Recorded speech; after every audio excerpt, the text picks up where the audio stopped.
Anti-defamation League has tracked anti-Semitic attacks in the U.S. since 1979, but never in that time have they ever recorded as many attacks as they did last year. I had a chance to speak with those in the Jewish community about threats against their faith and how they need public support to improve safety for all.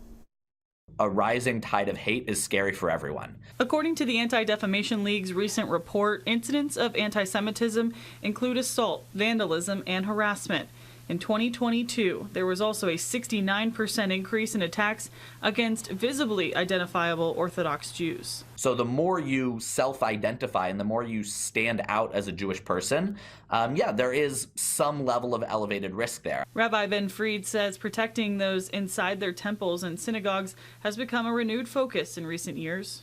I get sad sometimes when I drive past a church on Sunday and I just see their doors open and anyone can walk in, because we don't have that luxury as Jews. We do need to make sure that we are safe and that we are keeping our community safe when we gather. According to FBI hate crime figures, American Jews are disproportionately affected by hate crimes compared to other religious groups. Kentucky saw 16 reported incidents last year, up from 7 the year before, but down from the 19 recorded in 2020. Rabbi Fried says showing support for your neighbors doesn't always have to wait until tragedy strikes. When you hear that something really terrible happened to a synagogue or something along those lines, you might think, oh, I should, find a Jewish person and make sure that they're okay. But really that means so much more if you already know them, if you're already connected, if you already have a relationship.